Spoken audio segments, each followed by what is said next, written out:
Australia के मशहूर Melbourne cricket मैदान से आज प्रधानमंत्री ने बड़ा ऐलान किया। ऑस्ट्रेलिया के पीएम एंथनी एल्बनीज और पूर्व कप्तान स्टीव वॉक की मौजूदगी में प्रधानमंत्री मोदी ने ऑस्ट्रेलिया की क्रिकेट लीग बिग बैश के ओपनिंग मैच का आयोजन भारत में करने का ऐलान किया। यह मैच चेन्नई में खेला जाएगा। यह पहला मौका होगा जब भारत की सरजमीं पर किसी विदेशी लीग को होस्ट किया जाएगा।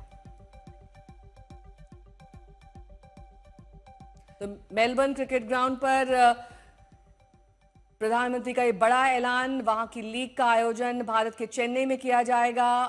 वहीं अलग अलग सेरेमनीज में प्रधानमंत्री ने हिस्सा लिया। दोस्ती की वो तस्वीर जो ऐतिहासिक हो गई, जिसमें अल्बनीज के साथ सेल्फी खिंचवाते हुए प्रधानमंत्री नजर आए और अब न्यूजीलैंड के लिए वो रवाना हो गए।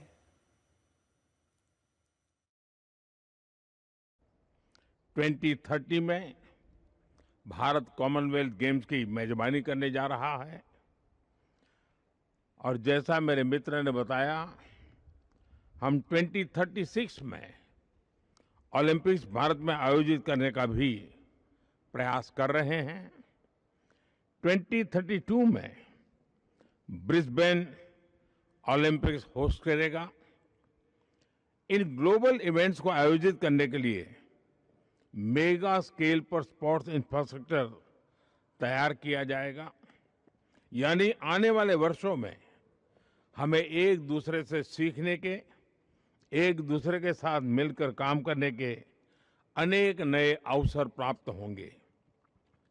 मुझे खुशी है कि बिग बैश लीग का एक मैच भारत में चेन्नई में आयोजित किया जाएगा। किसी भी स्पोर्टिंग लीग के लिए भारत में इवेंट करना यानी बड़ी रीच और व्यूअरशिप की गारंटी है। एमसीजी में आकर किसी भी भारतीय के मन में दो भावनाएं एक साथ आती हैं। एक, भारत ऑस्ट्रेलिया मैच का रोमांच, और दूसरा यह एहसास कि दोनों देशों में क्रिकेट केवल एक खेल नहीं, लेकिन एक साझा जुनून है। लेकिन आज यहां कोई लास्ट ओवर फिनिश का प्रेशर नहीं है। आज यहां केवल खेल की खुशी है, हमारी मित्रता की गर्मजोशी है और फ्यूचर चैंपियंस की एनर्जी है।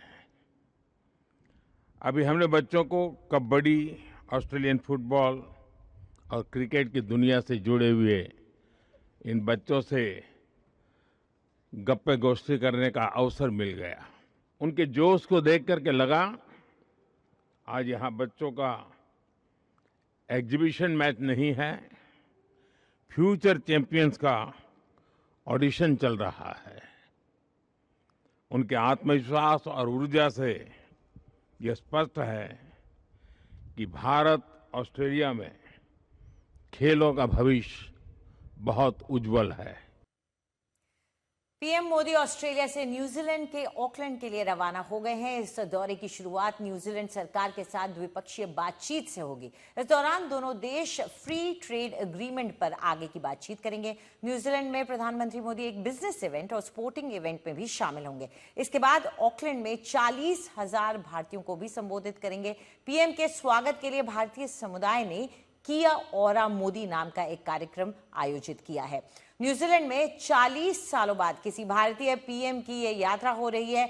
इससे पहले 1986 में तत्कालीन प्रधानमंत्री राजीव गांधी न्यूजीलैंड गए थे।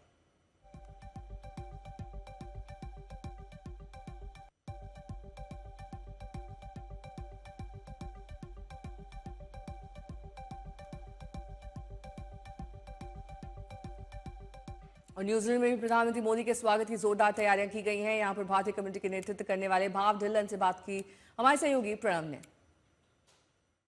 भारतीय प्रधानमंत्री की न्यूजीलैंड में यात्रा 4 दशक के बाद हो रही है। क्या कुछ खास इस बार होने वाला है और कैसे ये प्रधानमंत्री का दौरा भारत और न्यूजीलैंड के संबंधों को और मजबूती देगा? इस टाइम जब प्रधानमंत्री जी आ रहे हैं तो अभी हमारे दोनों देशों के अंदर एक एफटीए साइन हुआ है तो प्रधानमंत्री जी are coming straight after that. So हमारा जो रिलेशनशिप दोनों देशों का is not just on trade, because FTA trade के लिए हुआ है, लेकिन हमारा यह भारतीय समुदाय पिछले 40 साल में बहुत बड़ा है. तो उसके लिए भी एक ये बहुत, बिकॉज प्राइम मिनिस्टर साहब is always focused on our diaspora, और वो हमें अपना राष्ट्रदूत बोलते हैं. तो ये बहुत इंपॉर्टेंट इशू है.